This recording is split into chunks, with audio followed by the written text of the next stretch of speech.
My wife and I have a 2-year-old son and have been married for 4 years.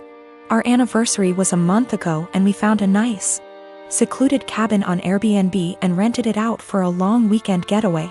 My wife asked her parents if they would be willing to watch our son, and they agreed as long as we dropped him off at their house. That worked for us since it was on our way anyway. I was raised Lutheran and my wife was raised Catholic, but neither of us currently go to church and have not had our son baptized. My mother-in-law knows this and hates it. She thinks our son needs to be baptized or he will burn in hell. She's that kind of Catholic. So we go on our trip, and when we pick up our son and ask how the weekend went, mother-in-law says everything went fine and that she has saved my son's soul from the devil. I ask her what she meant and she says she had our son baptized that morning at her church. I tried my best to keep my cool so I didn't scream at mother-in-law in front of my son, but I pretty much grabbed my son and left. On the car ride home I was fuming and told my wife as calmly as I could that this would be the last time her parents have our son unsupervised. She tried to downplay what her mom had done, but I told her we need to wait until we get home to talk about it because I'm not fighting in front of my kid. When we got home and had a chance to talk about it, things got heated. I told my wife I no longer trust her parents with our son, and that if they did something like this behind our backs, I can't trust them to respect our wishes as parents in the future. I said this was a huge breach of trust and I will forever look at her mom differently. She continued to try to defend her mom, saying that she was only doing what she thought was best for her grandson. She even downplayed it by saying that it's just a little water and a few words and we don't go to church anyway, so what does it matter? I told her that under no circumstances will I allow her parents to watch our son by themselves again. I said that we can still let them see their grandson, but only if we are present. I also said that if she doesn't see what the big deal is with this situation, that maybe we aren't on the same page as parents and maybe we need to see a counselor. She started crying and said that this isn't the kind of decision I get to make on my own, and I'm an asshole for trying to tell her what kind of relationship her parents can have with our son. I told her that I no longer have any trust or respect for her parents and that I don't know if there's anything they can do to repair that.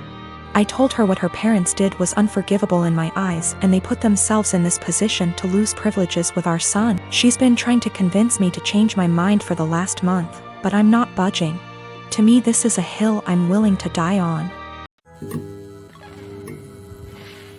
My cousin turned 18 recently. She's in high school. She doesn't have a car, and during her birthday weekend, thought her parents were going to buy her one. They didn't get her one and she was pretty upset. I should note that I'm not very close with my cousin, or the rest of my extended family for that matter. I only heard about this through the grapevine from my dad. Anyway, my cousin texts me on the Friday before her birthday asking if she can take my car. I just leased a new Ford Escape, to the mall and then for an out-of-town road trip with her friends over the weekend. I tell her no. She begs and pleads with me. I tell her no again.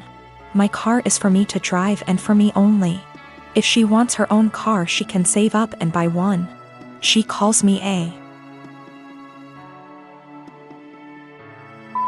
and says that I ruined her birthday and that she's embarrassed because her friends think she got a car for her birthday and she doesn't have one. I don't respond to her and think nothing of it.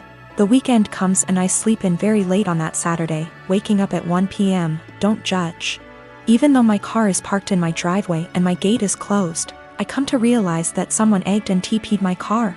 With many, many eggs and 5 to 6 rolls of TP.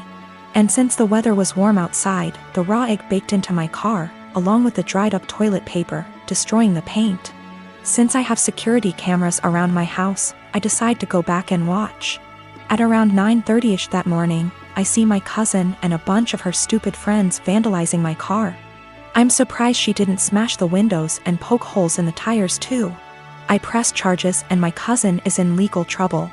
Her and her parents are pissed off at me for pressing charges, her parents telling me that she's just a kid, and that she's been through a lot of emotional stress doing virtual schooling for this past year, and that I should take that into consideration, and that I should be ashamed of myself for pressing legal charges against my baby cousin.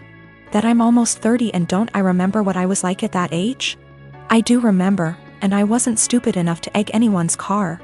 And can't she work something out with me, like doing chores around my house for money if I drop the charges, that she's young? that she doesn't need a felony on her record, etc., and that it was just a prank.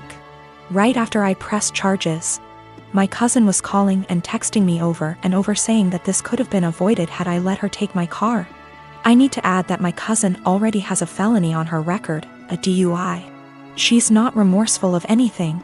Also, my aunt and uncle will not pay me for the damages.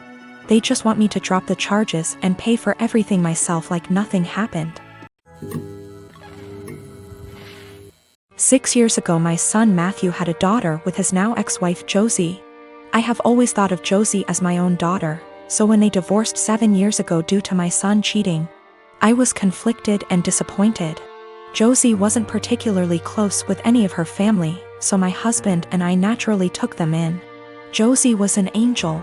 She had insisted that we didn't have to lift a finger more than before we had taken them in, and though she was hurt, she kept civil around Matthew. My husband and I held a huge hand in raising their daughter Ruth, because Matthew remarried less than a year later and now has a 4-year-old son after disowning Ruth. 2 years ago, my husband was diagnosed with lung cancer. It was hard on everyone, especially Ruth. They were extremely close. She told him about her girlfriends and boyfriends before anyone else and has always wanted him to be the one to walk her down the aisle. At her wedding, Matt rarely ever visited and didn't answer our calls, often saying that we had other kids, so it wasn't like my husband was dying lonely. Last night Matt stopped by to talk about inheritance. He never mentioned Josie nor Ruth and hinted that he thought he should get more inheritance than his siblings the entire time. My husband and I shared awkward looks until he decided to cut in. He explained that everyone would get a piece, but he'd focus more on Ruth and Bonnie, one of our other grandkids. Matt got angry and said that Ruth was just a bastard and that his son deserved more than her. My husband got furious after that and left the room saying that he wouldn't include Matthew at all. Matt yelled back and turned to me saying that Ruth wasn't worth it because she'd just grow up to be a whore like her mother. I told him that I'd rather have her mother as my daughter than him as my son and insisted that he leave. I'm getting phone calls from Matt's wife and family friends saying that my husband and I overreacted, and he was just angry that we were playing favorites. To clear some things up, Josie did not cheat on Matthew. Josie and Matthew met later in college and Josie was known as a party girl. Before that, Ruth isn't the product of an affair, but we are planning on getting a DNA test because what Matthew said has gotten under Ruth's skin. She was at the house when this occurred and overheard it. When it came to taking in Josie and Ruth, we didn't hesitate because Josie is not from here. She and Matt lived in another country until he moved them here a few months before he got caught cheating, and they had nowhere else to go as Josie was a stay-at-home mom. I had no intentions of choosing Josie over Matt then and now, and I never discouraged Matt from visiting.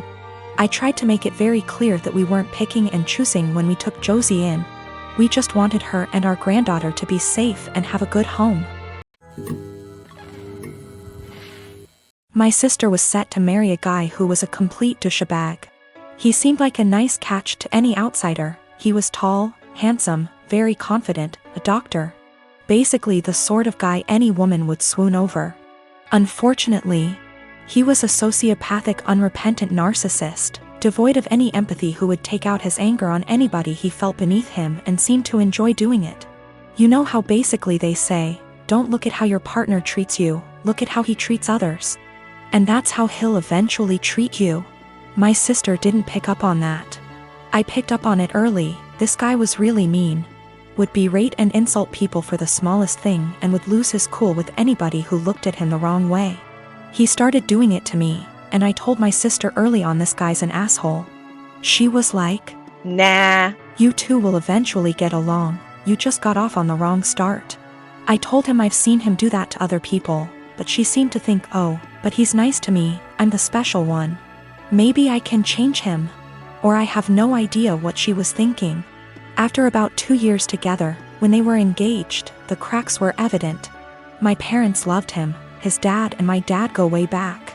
They both went to the same medical school together and have been close friends for decades. Her fiancé is also good friends with my 2 older brothers. After 2 years, my sister was realizing this guy was an asshole. He's always been an asshole, and he won't change. There was a really painfully obvious example one day when we were having dinner, and my sister's fiancé and my dad were having a discussion about something political. My sister tried to offer her opinion into the discussion, and they both snickered. Then this guy just started berating her and ripping into her in front of everyone, making her feel this small. I could sense her pain. She was just quiet and just sat there taking it. I was thinking, what are you doing with this guy? He has no respect for you. He has no love for you. Another time our family was at this dinner function where a lot of big people were around. My sister's fiancé completely left my sister alone at the table with me, and was sitting at this other table with two women, very obviously flirting with them semi-drunk. He just left her all alone at the table. I asked her what was wrong, why was he ignoring her? She told me they had had an argument earlier and this was his way of punishing her. You see what I mean when I say this guy is a complete sociopath? My sister and I are really close, and even though I'm younger by far, little brothers aren't devoid of wisdom. And I've been urging her from day one to break up with this guy before she gets in too deep. Well, now that she'd spent 2 years with him and was engaged, she was obviously in too deep. And she used to tell me about all the outbursts he has, how he treats her with no respect. We often had long discussions, just me and her, where she'd spill open like a can of beans and just divulge all the bullshit that he's put her through recently. Sometimes she'd cry and I'd be there to help her out, but she still seemed to want to stick with him. She actually convinced herself that he loved her behind all that horrible treatment, and couldn't pull herself to cancel the engagement, what with our parents, his parents, everyone counting on it. She knew they'd all say she's crazy, turning down this smart, handsome doctor. I kept urging her to break up, but she stuck with the "he'll change" or "he loves me" deep down excuses. It all came to a heads when one day she very publicly exploded at him. We were having a huge dinner, both sides of our families, and I was sitting next to him. He kept bullying me the entire night. Move your elbows over, couldn't you wear something a bit more presentable? Stop sticking your hand out like that, it's rude, don't you think you've had enough of that? If I asked him to pass a bowl or the sauce or something, he'd hand it over but then pull away and be like, say please, say thank you. He was smiling the entire time, laughing. My 2 older brothers were also snickering. They didn't seem to mind this guy was publicly bullying me and having fun with it. He and my dad started having one of their conversations again, and my dad started airing out all his general frustrations and disappointments regarding me. And they started both talking about my life openly in front of me.